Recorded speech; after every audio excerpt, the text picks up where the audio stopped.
বড় মা কি, বড় মা কি। কথায় বলে না, বড় মার দর্শন পাওয়া অতটাও সহজ নয়। বড় মার দর্শন পেতে গেলে অনেক কষ্ট করতে হয়, তবে বড় মার দর্শন পাওয়া যায়। এটা একদম বাস্তব কথা। কালকে ওই লাখো লাখো ভিড়ের মধ্যে ভেবেছিলাম হয়তো বড় মাকে দর্শন করতেই পারবো না, কিন্তু ওই যে মনে একটা জেদ ছিল আর মনে একদম আশা ছিল যে বড় মার দর্শন করে তারপরেই বাড়ি যাব। এত ঠাকুর দেখেছি, এত কিছু করেছি, তারপরে ভেবেছিলাম বড় মাকে দর্শন করে যতই ভিড় হোক বড় মার দর্শন করে বাড়ি যাবো। এমনকি আমার ছোট ছেলেটাও, বাচ্চাটাও কোলে কোলে উঠে মা বলছে, মা কখন বড় মাকে দেখবো। আমি বাবা তোর কষ্ট হচ্ছে না তো? ছেলে বলছে না, কষ্ট হচ্ছে না।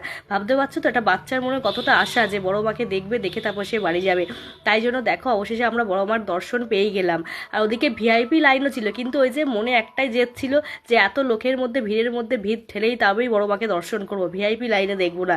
তাই জন্য দেখো এত লোকে, এত লাখো লাখো ভিড়ের মধ্যে বড় মার দর্শন অবশেষে করেই ফেললাম। তোমরা বন্ধুরা বড় মার দর্শন করে না আর বলো জয় বড় মা, জয় বড় মা। বড় মা যদি পাশে থাকে অবশ্যই সত্যি কথা, মা যেন মনের কথা শোনে। মায়ের দুটো চোখ যেন কথা বলছিল, আর সত্যি গায়ে একদম কাঁটা দিয়ে উঠছিল যখন মায়ের দর্শন করলাম।